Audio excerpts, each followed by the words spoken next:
Hello, it's Alex, the Booktubers. Today I'm going to be taking a look back at 2022, my reading year and my year on BookTube, and looking ahead to the new year and goals and plans for 2023.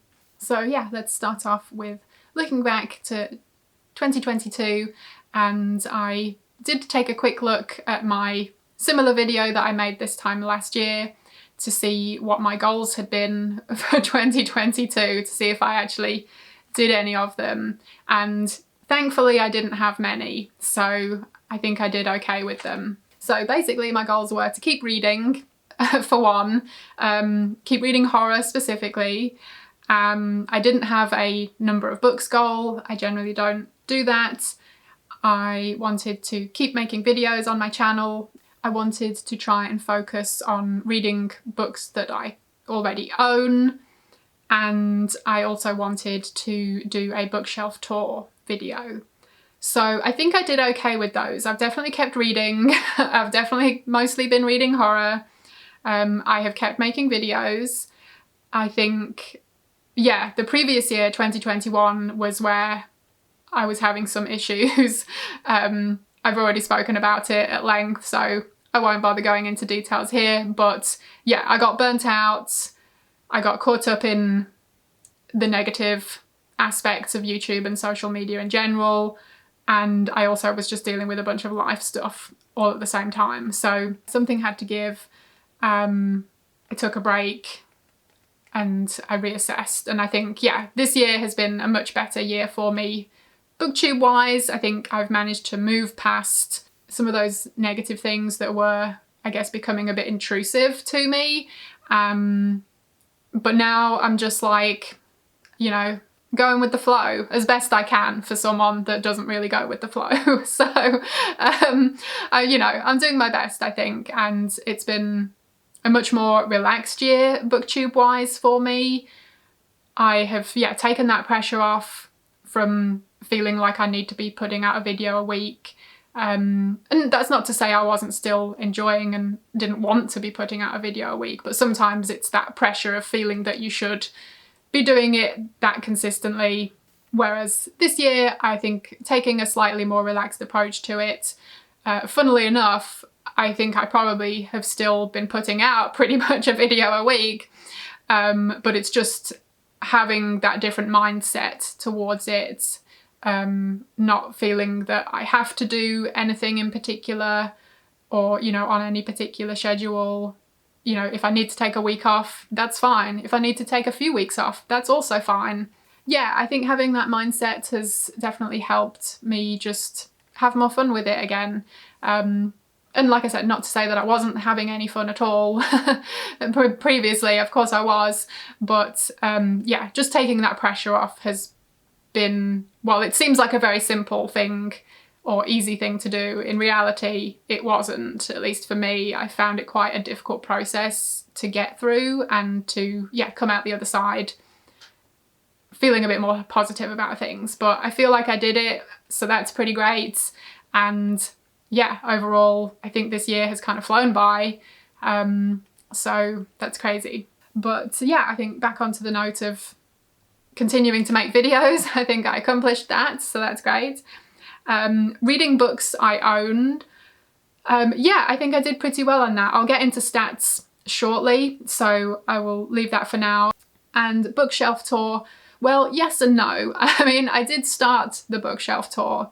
I managed to do 2 videos in the bookshelf tour, but the reason that I hadn't done a bookshelf tour sooner was because I knew it was going to be a lot of work, and yes, the reality has definitely confirmed that.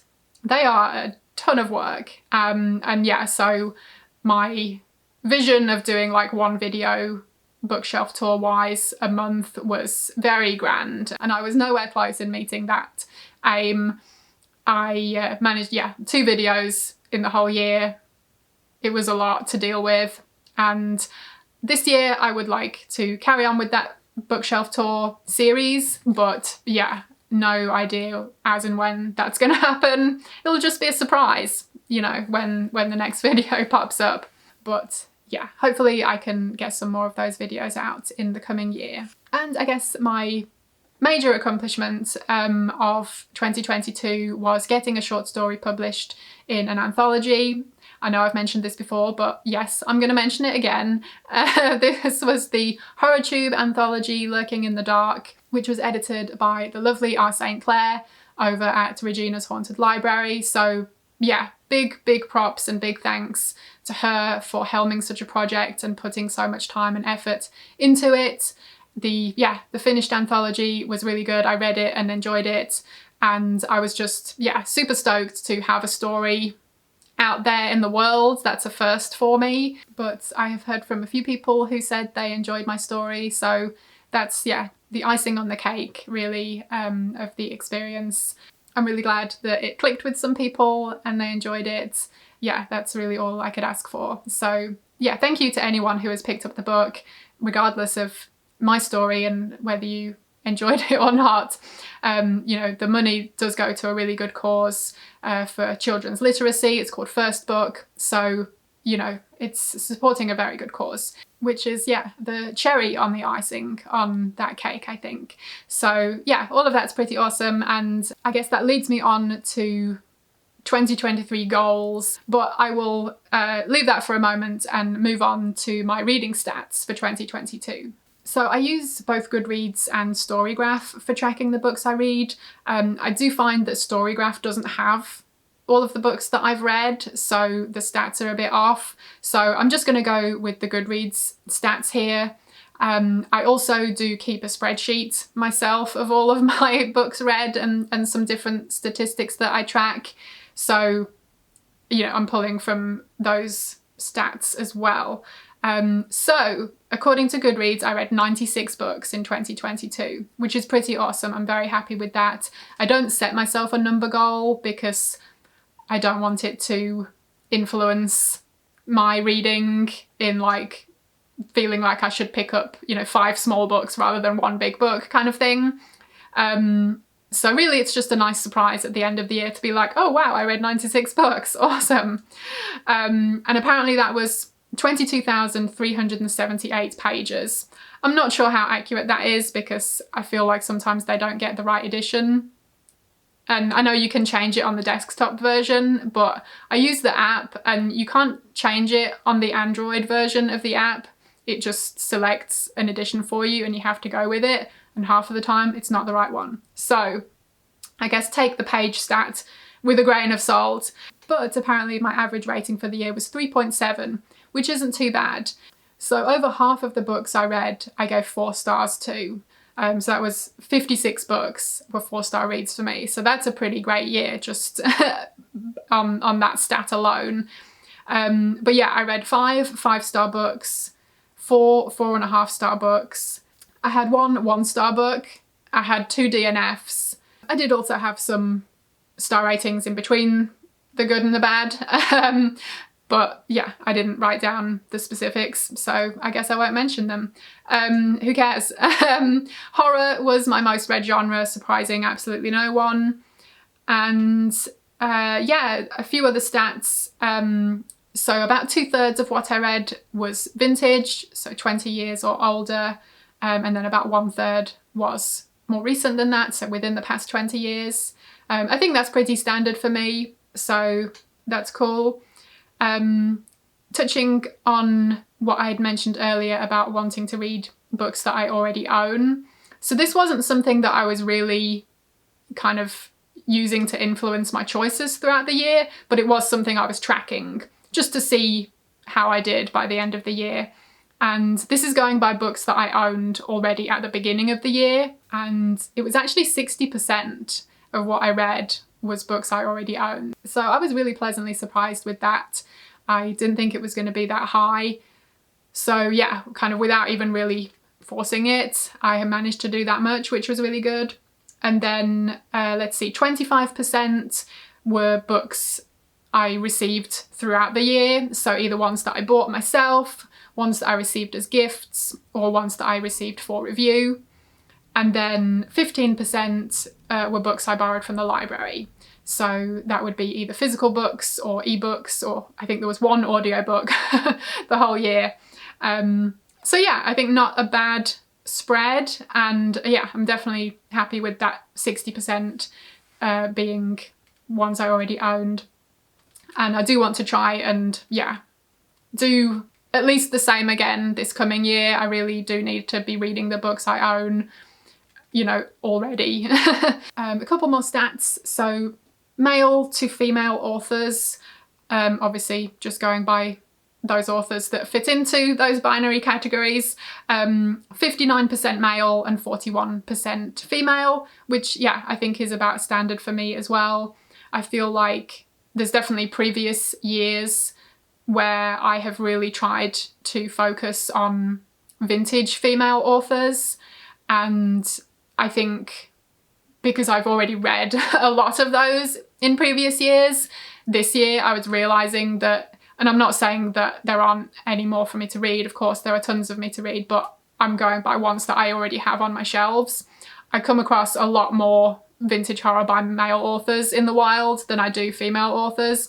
And so because I'd been focusing more on female authors in previous years, I now have like a massive backlog of the male authors that I just haven't been picking up as much. So I think this year I was like subconsciously, you know, it's okay, Alex, you can read them too.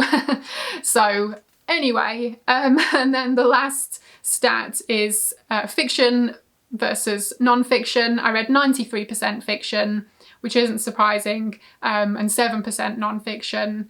Yeah, I know that's a very small percentage of non-fiction, but that's actually more than I thought it would be. I feel like I'm just not as drawn to non-fiction as I am fiction, and I do feel like I should read more non-fiction than I do.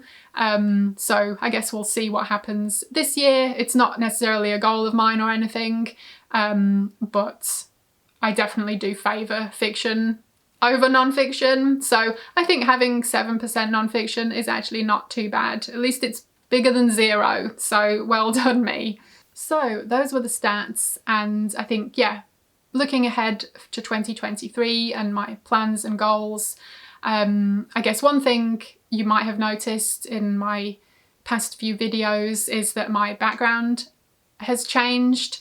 And yeah, my previous background with the mannequin and the skeleton was a really awesome background. It did start off as a real set that my husband and I set up in the basement. But yeah, it got to the point where we had to have basement work done, and then afterwards it was just like, do we really have the space to keep this as a permanent thing? Because it took up a lot of space, a lot more space than this current one does. And so we decided to instead set up a green screen, and I used footage from the old videos, you know, edited it in for the green screen.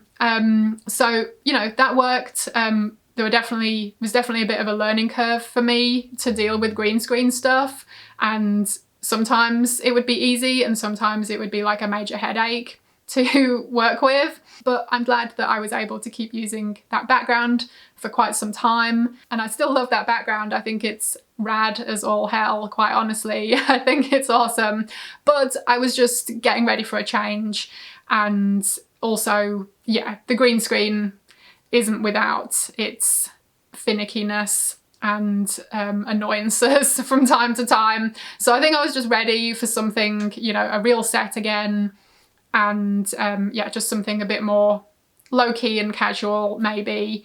So I'm still in the basement. I painted this wall a very dark grey. I'm wondering if it's too dark. I mean, is there such a thing? But I don't know, I feel like my hair just kind of blends into the background, so I don't know if that's weird or not.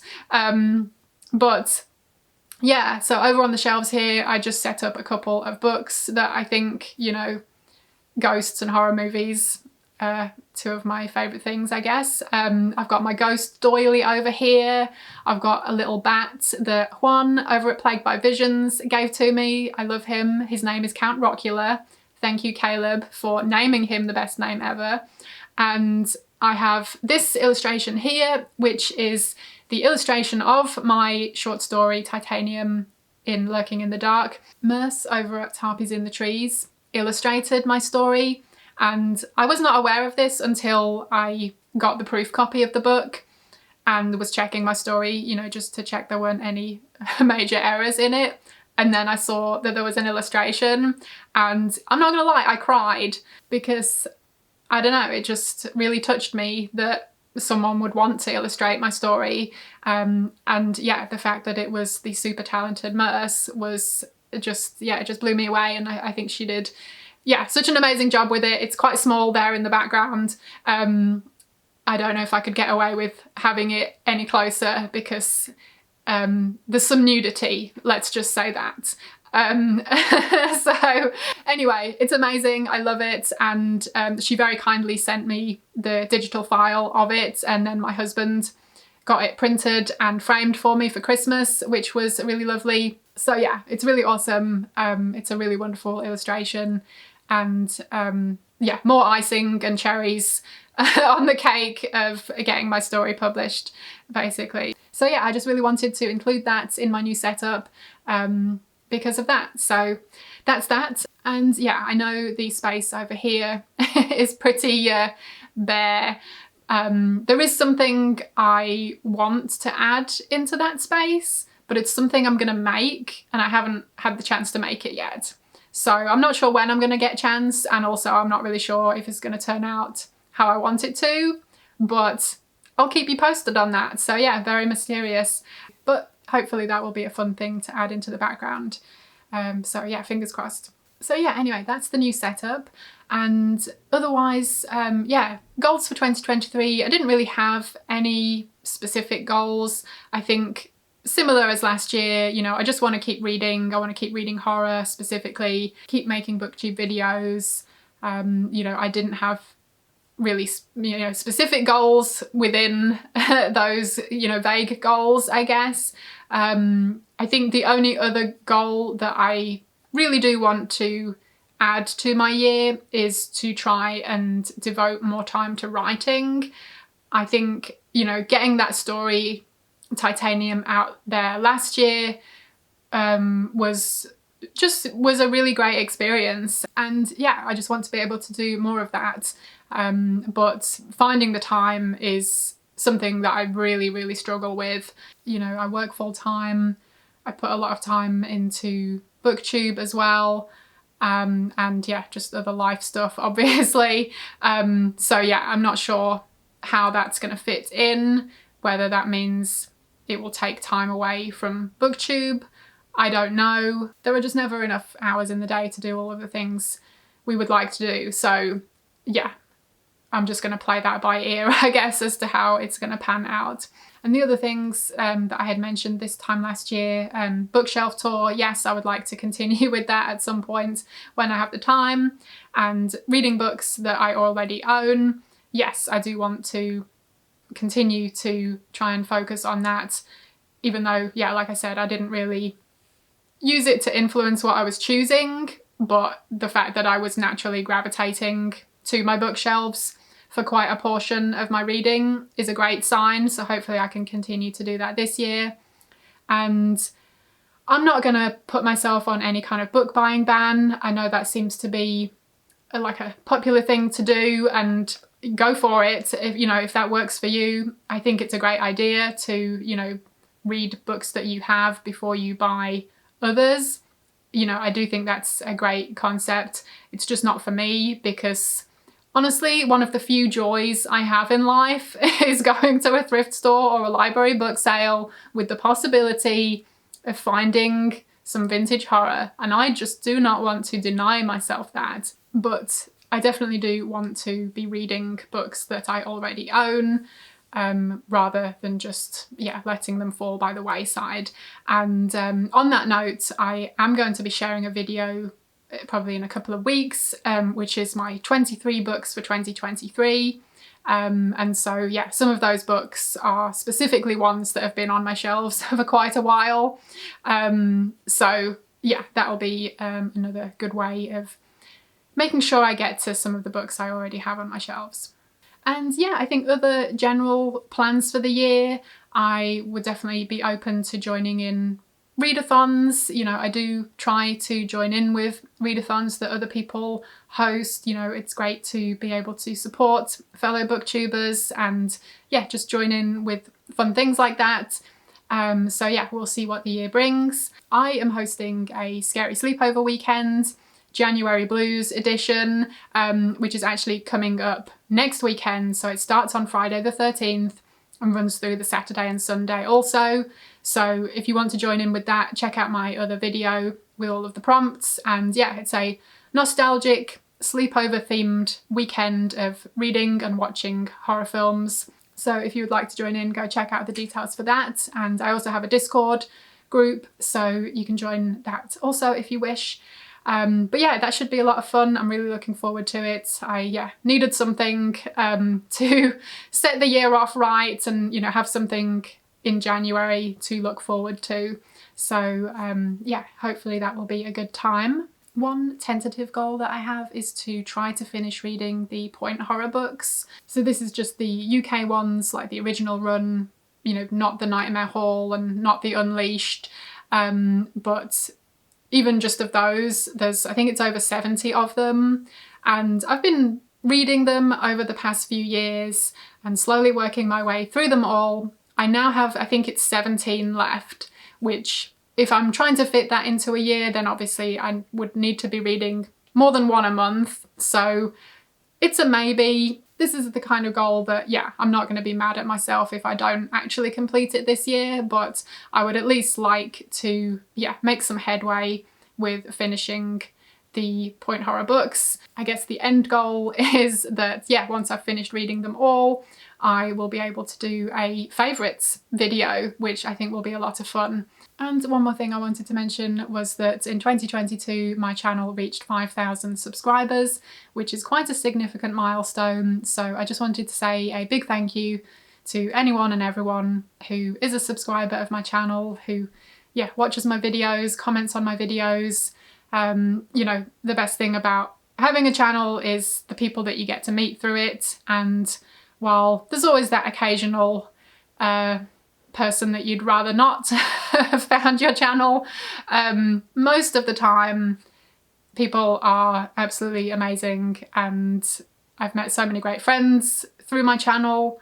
And yeah, I love being able to chat with people in the comments. So yeah, just wanted to say thank you so much for being here. It really does mean a lot. And yeah, the numbers are definitely not the main focus of my channel, but I think it is quite a milestone that I didn't want to not mark the occasion somehow, and say thank you to you all. So I am planning on doing a giveaway and a Q&A. I'd been hoping to do it for a little while now, but just finding the time, it hasn't happened yet. But that is something that will be coming soon. It's probably going to be in February, I would imagine. So yeah, keep an eye out for that. So yeah, I think that's about it. I feel like I've been rambling for ages and I feel like I'm starting to lose my voice. But I am hoping to film another video today, which will be my best books of 2022.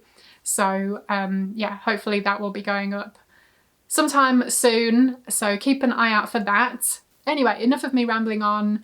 I hope you all had a great 2022. I hope 2023 is an amazing year for everyone. Do let me know if there's anything in particular you would like to see from me on my channel in 2023.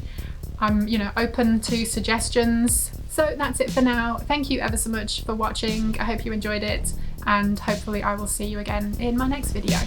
Bye.